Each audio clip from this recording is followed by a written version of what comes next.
Millions of people, when apply for the visa each year to come to the United States, apply through the visa type of B1, B2, which is famously known as tourist, visiting, pleasure, business, conference, going for medical, is the same type of visa, B1 and B2 visa. So people who are going to visit someone under B1, B2, there is the concept of having the invitation letter.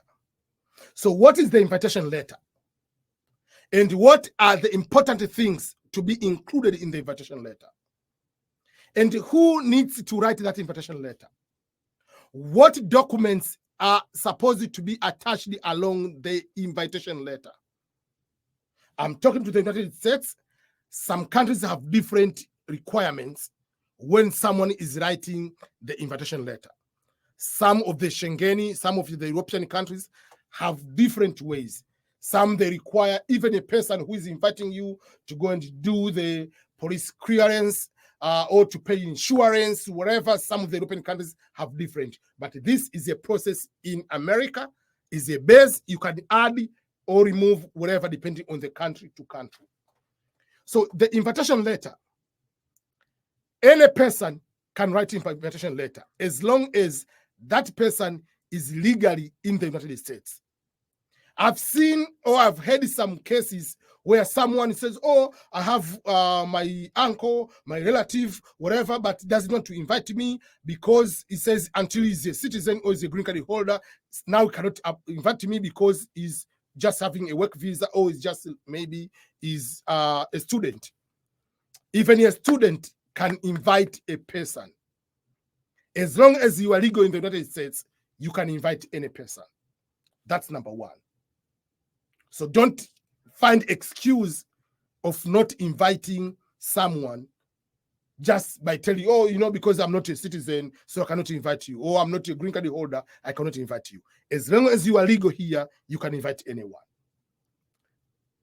But this should be very, very important. Majority of people, if you are asking a person, can you please write me an invitation letter? If the person says no, you are just going to create a very big beef. Like you are going to have a conflict with that person. Oh, this person doesn't want me to come to the United States. This person is so-and-so. This person doesn't want me to succeed. This person, whatever. But before you go and blame that person, do you know the value? Do you know the weight? Do you know the consideration of that invitation letter?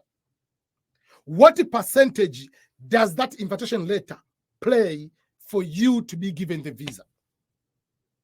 Maybe 0.1% or 1%, maybe 5%, whatever. But it's a very small number of percentage that invitation letter is playing a role. The invitation letter is just a small part. The bigger part is you who is invited to prove to the US Embassy that I've been invited to go for a conference. I've been invited to go to visit my friend. I've been invited, so whatever. But I will go to that country and I will stay there for 2 weeks. After staying, I will come back.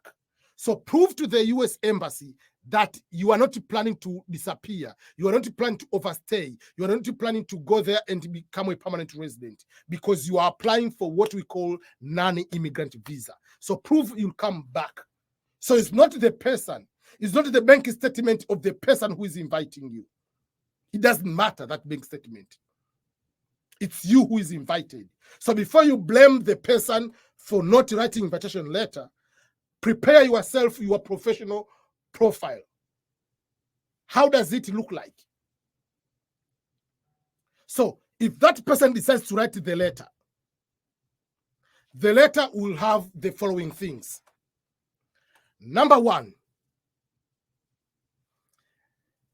the person, Ernest Boniface Makulilo, you have to show your immigration status. You have to show the relationship between you and the person you are inviting. again, you have to include the itinerary. What are the things you are planning to do when the person is here?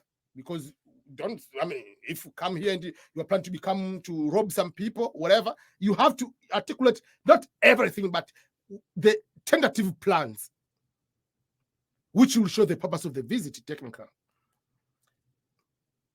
So those are some of the things you need to include. So my name is so and so. I live in Belton, Missouri, United States of America, under this address. I'm a US citizen, and I'm inviting my brother, I'm inviting my mother, I'm inviting my sister, I'm inviting my friend, so and so. So you establish who you are inviting because they want you to know the person you're inviting. Do you know the person? Don't be used. Because among the responsibility of the embassy is to make sure that people in America are not going to be taken advantage of. You cannot just invite a terrorist. You have to invite a person you know. So they want you to establish the relationship, a friend, neighbor, relative, whatever. What is the relationship with that person? Again, what is the purpose of that visit? That one. In addition to that, there is another important part. If you come here, where are you going to stay? Who is going to cover the expenses while you are in the United States? Why that is crucial?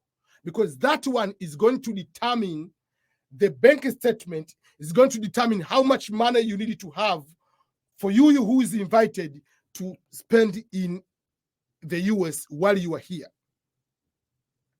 So if you say, the person whom we're inviting will come to my home and stay here in our house, in our apartment, meaning the person who is going to be invited doesn't need to have hotel reservation. You see? That's the bigger part.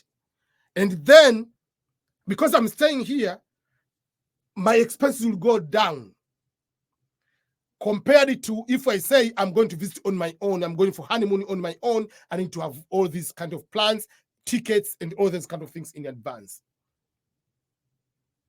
So that is what we call the invitation letter.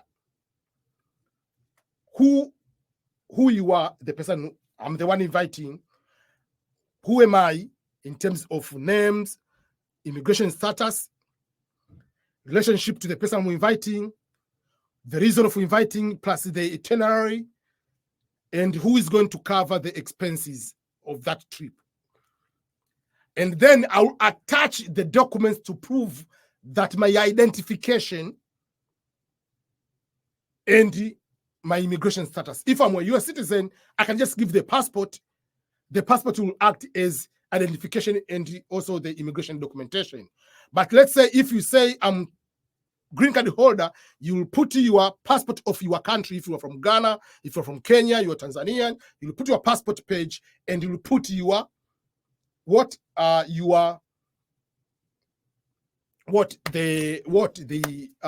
card. If you're an international student, you are inviting someone, your relative, for graduation, you have to include the schedule for graduation. You have to prove the documents. You can get the letter from the dean or the admission of whatever that the graduation is so and so and you are going to graduate. So the letter can be also from the university. If you are inviting someone for the wedding, I can put the invitation, normal invitation letter, but I can ask a priest, I can ask, for instance, a church leader, maybe that's where the venue is going to happen. They can also write, yes, like the announcement from the church, on this day there will be a wedding or so and so. That way, if there is a card already, printed card also should be attached. So depending on the nature of the invitation, if the invitation is going to be written by a company, EBM Scholars company is going to invite you, the company will need to introduce themselves that they are legally company incorporated in America. So they have to put the documentation to prove that it's a legal company and is inviting you and will do the rest of the things. So those are the invitation letter. So everything depends on you who is going to be invited. That means you have to prove that you are not planning to stay here. So if you get denied, it's not about the invitation letter. Because another question I can ask, are you able to visit US without the invitation letter? The answer is yes. Are you allowed to apply for the visiting visa to the United States? I know it is your dream. You and other people are looking for ways to immigrate, to relocate to other countries. I have decided to bring up the community, EBM Scholars community, a community of people to receive exclusive content of global opportunities around the world.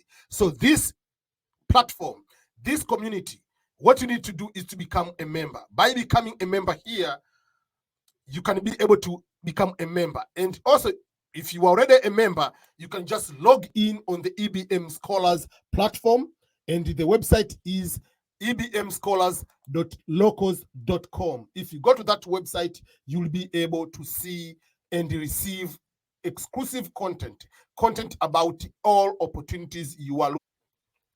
As a member, you'll be able to see jobs, internship, volunteering, full funded scholarships, and any resource you are looking for will be posted on this platform. You can subscribe, you can contribute, you can pay tip. It's just $5 in a month so that you can be able to do that. You can join a chat, like here you can see. You can also, on your own, you can be able to post something on this community and get a response. So I appreciate your continued support. This is EBM. I want 2024 to be filled with people succeeding in one way or another into their dreams to relocate to other countries. So go on the ebmscholars.locals.com right now, become a member, and subscribe on a monthly $5 opportunity for you to get exclusive content.